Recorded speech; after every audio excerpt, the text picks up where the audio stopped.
ನಮಸ್ಕಾರ. ನಾನು doctor P ಲಕ್ಷ್ಮೀನಾರಾಯಣಾಚಾರ್, Durgigudi, ಶಿವಮೊಗ್ಗದಲ್ಲಿ 40 ವರ್ಷಕ್ಕಿಂತ ವೈದ್ಯಕೀಯ ವೃತ್ತಿಯಲ್ಲಿ ಇದ್ದೇನೆ. ನಾನು ಇಂದು ಮಾತನಾಡುವ ವಿಷಯ ಅಂದರೆ ಜ್ವರ. ಅದರಲ್ಲಿ ಸಾಮಾನ್ಯ ಜ್ವರದ ಬಗ್ಗೆ ಮಾತ್ರ ನಾನು ಮಾತಾಡುತ್ತೇನೆ. ಸಾಮಾನ್ಯ ಜ್ವರದ ಬಗ್ಗೆ ಕೆಲವು ತಿಳುವಳಿಕೆ ಕೊಡ್ತೇನೆ. ಜ್ವರ ಸಾಧಾರಣ ಸರ್ವೇ ಸಾಮಾನ್ಯ, ಎಲ್ಲರ ಮನೆಯಲ್ಲೂ ಒಬ್ಬರಿಗೆ ವರ್ಷದಲ್ಲಿ ಬರ್ತಾನೆ ಇರುತ್ತದೆ. ಸಾಧಾರಣ ಸಾಮಾನ್ಯ ಜ್ವರಗಳು 10ರಲ್ಲಿ 8 ಮನೆಯಲ್ಲಿಯೇ ಗುಣ ಆಗ್ತದೆ. ವೈದ್ಯರನ್ನು ನೋಡೋ ಅವಶ್ಯಕತೆ ಸಾಧಾರಣ ಬರುವುದಿಲ್ಲ. ನೀವೇನು ಮಾಡಬೇಕಂದ್ರೆ, ಜ್ವರ ಬಂದಾಗ ಅದರ ಲಕ್ಷಣಗಳು ತಲೆನೋವು, ಚಳಿ, ಮೈಕೈ ನೋವು, ಸುಸ್ತು, ಹಸು ಕಮ್ಮಿ, ಅದೆಲ್ಲ ಜ್ವರದ ಲಕ್ಷಣಗಳು.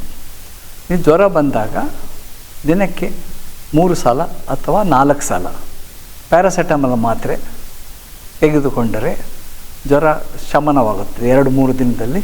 ಸೆಲ್ಫ್ ಲಿಮಿಟಿಂಗ್ ಅಂತ ಏನು ಕರಿತೀವಿ, ಸಾಧಾರಣ ವೈರಲ್ ಜ್ವರಗಳು 10ರಲ್ಲಿ 8 ಜನಕ್ಕೆ ಬರುವುದರಿಂದ ಅದು ಸೆಲ್ಫ್ ಲಿಮಿಟಿಂಗ್ ಕಮ್ಮಿ ಆಗ್ತದೆ.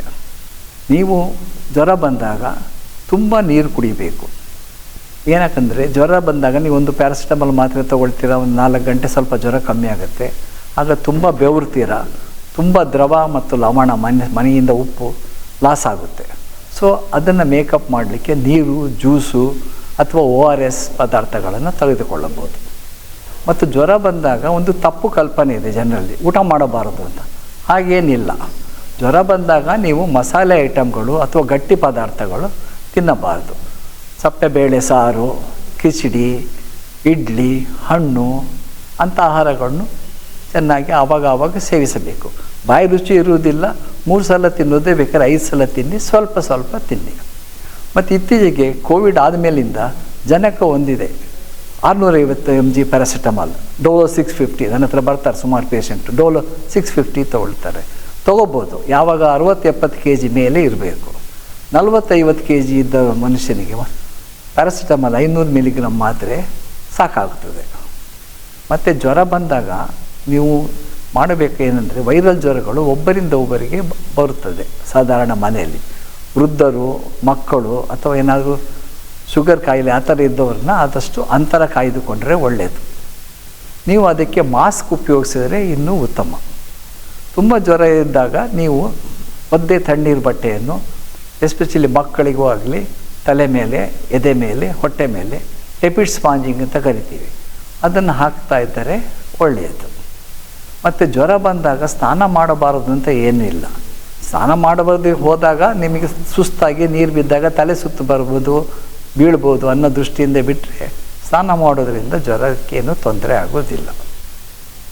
ಇನ್ನೊಂದು, ಆದಷ್ಟು ಜ್ವರ ಬರದಾಗೆ ಏನು ಮುಂಜಾಗ್ರತೆ ವಹಿಸಬೇಕಂದ್ರೆ, ಕುದಿಸಿ ಆರಿಸಿದ ನೀರನ್ನು ಆದಷ್ಟು ಉಪಯೋಗಿಸಿ. ಹೊರಗಡೆ ಆಹಾರಗಳು ತಿನ್ನುವಾಗ ರಸ್ತೆ ಬದಿಯ ತಿಂಡಿಗಳನ್ನು, ಆಹಾರಗಳನ್ನು ನೀವು ತಿನ್ನಬಾರದು. ಫಂಕ್ಷನ್ಗೆ, ಮದುವೆ ಆ ಥರ ಹೋದಾಗ ಊಟದಲ್ಲಿ ಮಿತಿಯಲ್ಲಿ ಸ್ವಲ್ಪ ಜಾಗರೂಕತೆಯಿಂದ ಇರಬೇಕು. ಮತ್ತು ಜ್ವರ ಬಂದಾಗ ನೀವು ಸ್ವಂತ ಮೆಡಿಸಿನ್, ಸೆಲ್ಫ್ ಮೆಡಿಕೇಷನ್ ಅಂತೀವಲ್ಲ, ಆಂಟಿಬಯೋಟಿಕ್ ತೊಗೊಳ್ಳೋದು ಅಥವಾ ರಕ್ತ ಪರೀಕ್ಷೆ ಮಾಡಿಸ್ಕೊಳ್ಳೋದು ನೀವು ಮಗಳಾಗೆ ಮಾಡಬಾರದು. ನೀವು ಯಾವಾಗ ವೈದ್ಯರಿಗೆ ತೋರಿಸಬೇಕು? ವೈದ್ಯರಿಗೆ ಯಾವಾಗ ತೋರಿಸಬೇಕಂದ್ರೆ, ಜ್ವರ 2-3 ದಿನ ಆದರೂ ಕಮ್ಮಿ ಆಗಲಿಲ್ಲ ಆದರೆ, ಅಥವಾ ಜ್ವರದ ಒಟ್ಟಿಗೆ ತುಂಬ ಕೆಮ್ಮು ಜೋರಾಗಿ ಬಂದು ಹಳದಿ ಕಫ ಬಂದರೆ, ಮೂತ್ರ ಉರಿ ಬಂದರೆ, ಆ ಥರ ಟೈಮಲ್ಲಿ ತುಂಬ ಸುಸ್ತು, ವಾಂತಿ, ಮುಖ್ಯವಾಗಿ ಮಕ್ಕಳಿಗೆ, ದೊಡ್ಡವರಿಗಾಗಲಿ ವಾಂತಿ ಇದೆ, ಏನು ಮಾತ್ರೆ ದಕ್ಕುವುದಿಲ್ಲ ಸರ್, ಒಂದು ನೀರು ದಕ್ಕುವುದಿಲ್ಲ, ಅಂಥ ಟೈಮಲ್ಲಿ ನೀವು ವೈದ್ಯರಿಗೆ ತೋರಿಸಬೇಕು. ವೈದ್ಯರ ಸಲಹೆ ಮೇಲೆ ರಕ್ತ ಪರೀಕ್ಷೆ ಮತ್ತು ಮಾತ್ರೆಗಳನ್ನು ಅವ್ರು ಏನು ಕೊಡ್ತಾರೆ ಅದನ್ನು ಸೇವಿಸಬೇಕು. ಜ್ವರ ಬರದ ಮುಂಜಾಗ್ರತೆಯಲ್ಲಿ ನೀವು ನಾನು ಹೇಳಿದ ಅದು ಮಾಡೋದು ಒಂದೇ ಅಲ್ಲ, ಮನೆಯ ಸುತ್ತಮುತ್ತ ಸ್ವಚ್ಛತೆ ಇಡಬೇಕು. ತಮಗೆಲ್ಲರಿಗೂ ಗೊತ್ತಿರುವ ಹಾಗೆ ಈ ಡೆಂಗು ಜ್ವರ ಆಗಲಿ, ಮಲೇರಿಯಾ ಜ್ವರ ಆಗಲಿ ಸೊಳ್ಳೆ ಕಚ್ಚೋದ್ರಿಂದ ಬರುತ್ತದೆ. ಈ ಸೊಳ್ಳೆ ನಿಲ್ಲುವುದು, ನೀರು ನಿಂತರೆ, ಗಲೀಜಿದ್ದರೆ ಮನೆ ಸುತ್ತಮುತ್ತ ಸೊಳ್ಳೆಗಳು ಜಾಸ್ತಿ ಆಗ್ತದೆ. ಆದಷ್ಟು ಅದನ್ನು ಅವಾಯ್ಡ್ ಮಾಡಬೇಕು. ಮತ್ತು ಇನ್ನೊಂದು ಅಂದರೆ ಫ್ಲೂ ವ್ಯಾಕ್ಸಿನ್ ಅಂತ ಒಂದು ವ್ಯಾಕ್ಸಿನ್ ಇದೆ. ನೀವು ಫ್ಲೂ ವ್ಯಾಕ್ಸಿನ್ ಪ್ರತಿ ಜನವರಿಯಲ್ಲಿ ತಗೊಂಡ್ರೆ ಇಡೀ ವರ್ಷ ಅದನ್ನು ನಿಮ್ಮನ್ನು ಫ್ಲೂ ಜ್ವರದಿಂದ ಕಾಪಾಡುತ್ತದೆ. ಫ್ಲೂ ಜ್ವರ ಬಂದರೂ ಒಂದೇ ದಿನದಲ್ಲಿ ಕಮ್ಮಿ ಆಗುತ್ತದೆ. ಅದರಿಂದ ಎಲ್ಲರೂ ಫ್ಲೂ ವ್ಯಾಕ್ಸಿನ್ ಹಾಕಿಸ್ಕೊಳ್ಳೋದು ಉತ್ತಮ. ಮಕ್ಕಳಿಗಂತೂ ಅತ್ಯವಶ್ಯಕ. ಈ ಮಾಹಿತಿಗಳು ಎಲ್ಲ ತಮಗೆ ಉಪಯೋಗ ಆಗುತ್ತದೆ ಎಂದು ನಾನು ತಿಳಿಯುತ್ತೇನೆ. ಧನ್ಯವಾದಗಳು.